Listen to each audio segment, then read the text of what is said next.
एक गांव में एक गरीब किसान अपनी बेटी के साथ एक झोपड़ी में रहता था। वहां खेती करके अपना गुजारा करता। उसके पास खेती करने के लिए थोड़ी सी जमीन थी। उसने अपनी बेटी से कहा, लक्ष्मी बेटिया, इस थोड़ी सी जमीन से हम ज्यादा फसल उगा नहीं पा रहे। आज मैंने फसल बेची और थोड़े रुपए ही मिले हैं, और इन पैसों से हम 2 समय का खाना भी नहीं खा सकते हैं। बिटिया ने थोड़ी देर सोचा और बोला, पिताजी, मैंने सुना है इसी गांव में एक सेठ रहते हैं और हम जैसों की मदद करते हैं। क्यों न हम उनके पास जाएं और कुछ मदद मांगें।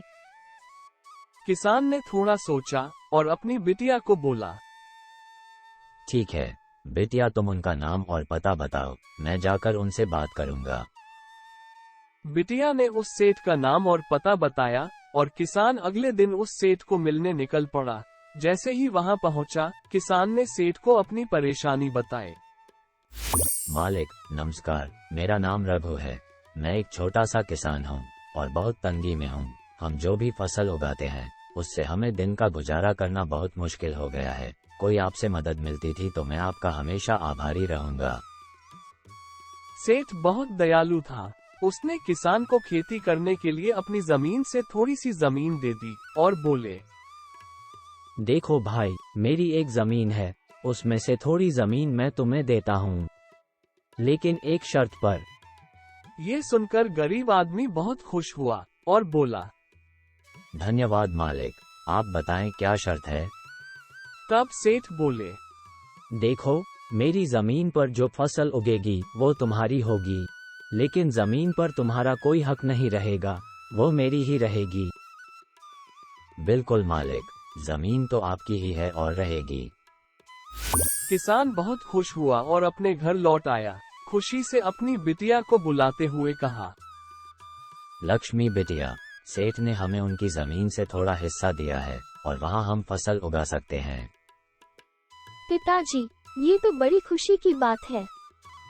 जब किसान एक दिन खेत में काम कर रहा था, तभी उसका हल एक कठोर चीज से टकराया। उसने सोने का एक खाली बक्सा देखा और बक्से के साथ घर लौटकर अपनी बिटिया से कहा, लक्ष्मी, सेठ के खेत से मुझे ये सोने का बक्सा मिला है और मैं ये बक्सा सेठ को लौटा दूंगा, क्योंकि यह मुझे सेठ के जमीन से मिला है और यह बक्सा सेठ का होगा।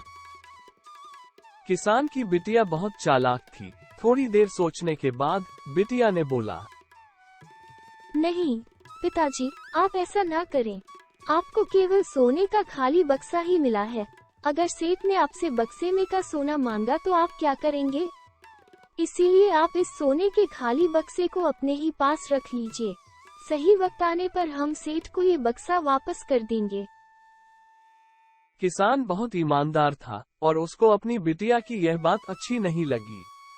अगले दिन खाली बक्से के साथ सेठ के पास चला गया और बोला, सेठ जी, जब मेरा हल एक कठोर चीज से टकराया तो आपके जमीन से मुझे ये सोने का खाली बक्सा मिला और यह मैं आपको लौटाने आया हूँ। सेठ ने खाली बक्से को देखकर बहुत गुस्सा हो गए और वैसा ही हुआ जैसा कि किसान की बेटी ने कहा था।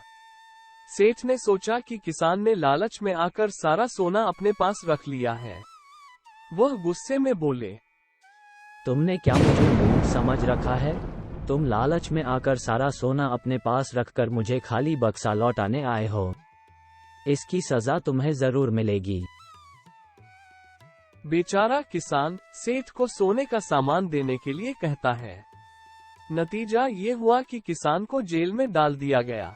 भोले किसान को ऐसी गलती की सजा मिली थी जो उसने की ही नहीं थी। वो दिन रात दुखी रहता है और यही कहता है कि काश मैंने अपनी बेटी की बात मान ली होती। एक दिन सेठ ने उसे ये कहते हुए सुना। फिर उसने किसान से पूछा, आखिर तुम ऐसा क्यों कह रहे हो? किसान ने सेठ को पूरी बात बताई।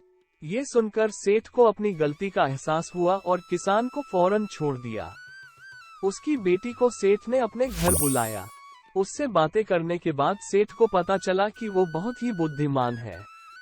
सेठ ने उसको काम दिया, उन्हें रहने के लिए घर और सारी सुख सुविधाएं भी दी। इसके बाद से किसान और उसकी बेटी हमेशा सुखी रहे। इस कहानी का उद्देश्य ये बताना था कि लक्ष्मी की तरह आप चालाक रहें और सच्चाई के साथ कभी ना छोड़ें, क्योंकि अंत में जीत सच्चाई की ही होती है। अगर आपको यह वीडियो अच्छा लगा तो इस कहानी से जुड़े प्रश्नों का उत्तर देकर कमेंट बॉक्स में कमेंट करें। हम आपके लिए ऐसी वीडियोस लाएं। हमारा आज का प्रश्न है, किसान को आखिरकार जेल क्यों जाना पड़ा? कृपया हमारे चैनल को सब्सक्राइब करें, इस वीडियो को लाइक करें, कमेंट करें और ज्यादा से ज्यादा शेयर करें। धन्यवाद।